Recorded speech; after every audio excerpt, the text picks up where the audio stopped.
okay, who's a natural thin, and we'll both get served, and I will start to eat, and she will pick up her food with her fork, and she'll wave it. She'll wave it before she puts it in her mouth, because what she's talking about is much more important than what she's eating. And then we'll go to this fancy restaurant. They'll give you a plate this big, and the food is like this. And they'll draw on the plate with the chocolate sauce. Who's ever seen that? Okay. And this is, then you pay like a ton for this privilege. All right? Or you'll go to a wedding, and they'll serve you, and the person next to you is this natural thin. Who can eat so much? Right? Who can eat so much? And you're like, I'm going to walk away hungry from this, right? Okay, right? Or who else would understand this, right? You're at a wedding and you're eating and you get up to dance and you tell the person next, don't let the waiter take this. Don't let him take this away, right? A natural thing is not concerned about that, right? So you say we don't have an emotional relationship with food? We do, okay? But this is not about managing. I mean, it's not about curing. It's about managing every day. The foundation, every time we act on our addictive desire for the addictive foods and earn a reward, it makes it more difficult to act differently the next time. Who understands that? Every time you give in, it makes it harder for the next time. Yes or no? Yes or no? Who's got kids? Who's got children? Who's got children? You go to the toy store. The kid wants a toy, you get the kid the toy, all right? What happens the next time? Wants a toy again. You give it to him again, what happens the next time? Okay? Wants it again. Give it to him again. Wants it again. Okay? What happens the one time you refuse to get the kid a toy? What happens? A tantrum, yes? Yeah, who understands me? Who understands me? A tantrum. The more you give in, the harder it is to stop. The more you bite your nails, the harder it is to stop. The more you indulge in the bad habit, the harder it is to stop. Who gets it? Who gets it? I don't see this. I don't see you nodding your head. I don't see you getting it. Somewhere, there's got to be a no. Somewhere, there's got to be no. Not this time. No. You know, I think that we're not hard enough on ourselves when we should be, and too hard when we shouldn't be. Okay? This is an area for self-discipline. This is an area for self-management.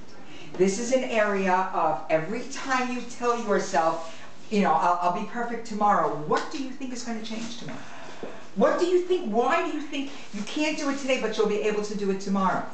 When we don't do it, when we give in to that, it is because at that moment, you or I don't want to do the work necessary not to eat it. And I want to tell you again, every week I say the same thing. I want to tell you about you for 1 second. Because when I say you, okay, when I say you, in every class there is one empty seat. Come, there's a seat here. In every class there's one empty seat for me. Because any time that I would think that, oh, I know this, and I've done this for such a long time, you know, and I'm above this, and I don't have to do this, it is the beginning of the end. Do you understand that? Because knockeritis could take over in 1 second. In 1 second.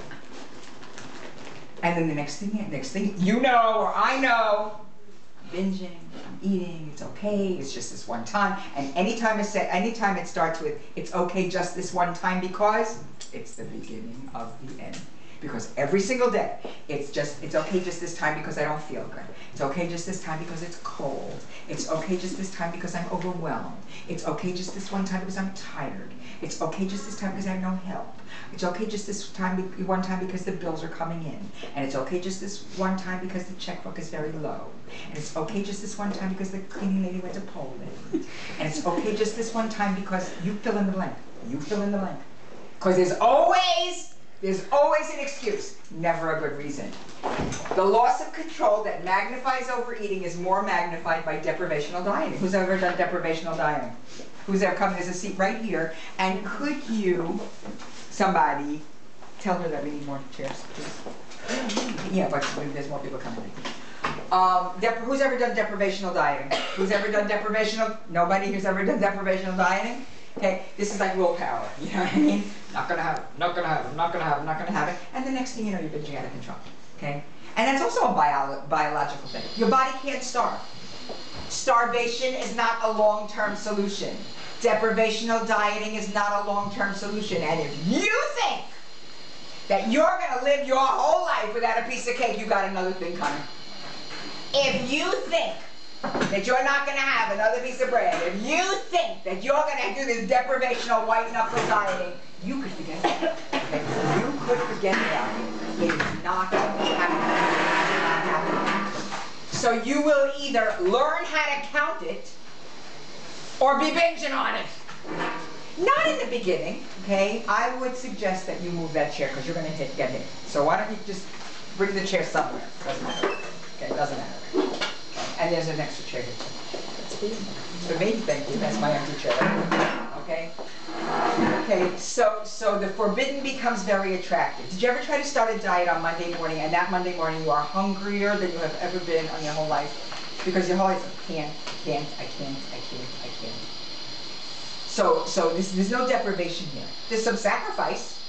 Like when you want to buy something for yourself and you sacrifice and you start to save money and you live a different way, and then when you get there, whatever that is, you're so happy because it was so worth it. Who had a good week? Who had a good week? Was it worth it? You tell me, was it worth it? Of course. Of course, of course. Who had a good week and has not yet gotten weighed? Right, okay. All right. Who had a good week and knew that it was a good week even before they got weighed? Bless you. Okay? Okay. All right. Okay. So usually, and who was guilty? Oh, somebody, I said, how are you? And she said, I'll let you know. Okay. Okay. I'll let you know, because that's usually the cry, you know. I'll let you know. I usually, when I ask you how you are, I get a few different things. First, I'll let you know. And then the other thing is, how are you? Fine! Okay! Okay, you're fine! Fine is a conversation stopper. I can't help you if you're fine. But I also know what FINE stands for. FINE stands for fouled up, insecure, neurotic, and emotional. So you're going to tell me you're fine. I know what you really are. Do not, okay, do not tell me you're fine unless you really mean it, okay? New learning can stick only when it generates a feeling of satisfaction. We cannot sustain a changing behavior if it leaves us hungry.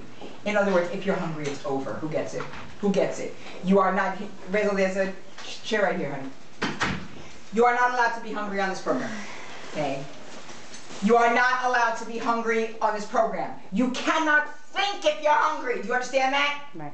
Okay? Hunger is not a long-term solution. I remember somebody came in and she wanted to do this program. So I'll be hungry, so what? What do you mean, so what? How long do you think you're going to be hungry? Okay? How long are you going to be hungry? It reminds me of two crazy stories. My niece, when she was little, and she didn't know any better, and she wanted this pair of shoes so badly, and they were so small on her, like a size too small. She says, so I'll keep my toes curled under. What, the whole life you're going to keep your toes curled under? This is like, I'll be hungry, so what? This is not a way to live, okay? It is not a way to live. The success of this program is not only losing the weight. It is not even only keeping it off. It's being comfortable with what you're doing. Because if you're not going to be comfortable with what you're doing, you will not do it for long. You might, and each person has their threshold.